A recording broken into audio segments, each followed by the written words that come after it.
Recent ایک visit ہو چکا ہے امریکی وفد کا اور آنے والے دنوں میں ایک اور وفد نے آنا ہے. تو اس میں پی ٹی آئی کا خاص طور پر جو سوشل میڈیا ہے اس پر کچھ خبریں گردش کر رہی ہیں کہ امریکی وفد جو ہے پٹیالہ جیل میں جائے گا اور ملاقات کرے گا, اور پھر جو رہائی کا ایک شروع سے ان کا کافی عرصے سے چلتا آ رہا ہے کہ ٹرمپ آئیں گے تو رہا ہوں گے عمران خان. تو اس میں کیا حقیقت ہے؟ اس میں کوئی شیڈول میں ہے کچھ ایسی چیزیں یا نہیں؟ ہاں دیکھیں, اب یہ ایک چیز جو میرے ذہن میں آ رہی ہے وہ یہ ہے کہ تحریک انصاف کی جو واحد اب امید ہے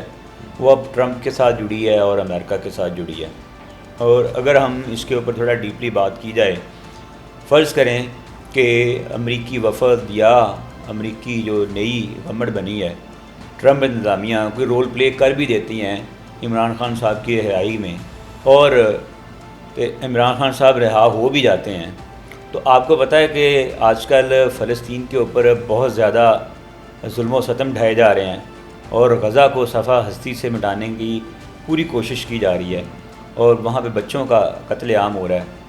تو ایسی صورت میں جو پاکستان کے اندر لوگوں کا جو سینٹیمنٹ ہے وہ اینٹی امریکہ ہے, کیونکہ امریکہ فل سپورٹ دے رہا ہے اسرائیل کو. ابھی نیتن یاہو کی آپ نے ایک پریس کانفرنس دیکھی ہے ٹرمپ کے ساتھ بیٹھے ہوئے, جب انہوں نے گفتگو کیا ہے کہ غزہ جو ہے ایک بڑا اچھا وہ لینڈ سائٹ ہے جہاں پہ ہم اس کی ڈیولپمنٹ کر سکتے ہیں اور یہ جو بھی وہ کر سکتے ہیں, انہوں نے کہا. تو آپ جب اس بندے سے آپ اس طرح کی کوئی فیور لیں گے تو کیا پاکستان کے اندر آپ کو لوگ بخش دیں گے؟ اور دوسری بات, عمران خان صاحب کو ویسے بھی ایک یہودی ایجنٹ کہا جاتا ہے, تو اگر امریکہ عمران خان صاحب کو سپورٹ کرتے ہیں تو یہ جو سینٹیمنٹ پایا جاتا ہے پاکستان کے اندر اور ایک نیریٹو پایا جاتا ہے, ایک مت پائی جاتی ہے, تو وہ ٹھپا سب تو اور تقویت جس کو ملے گی تو تحریک انصاف آگے مشکل میں اور آئے گی.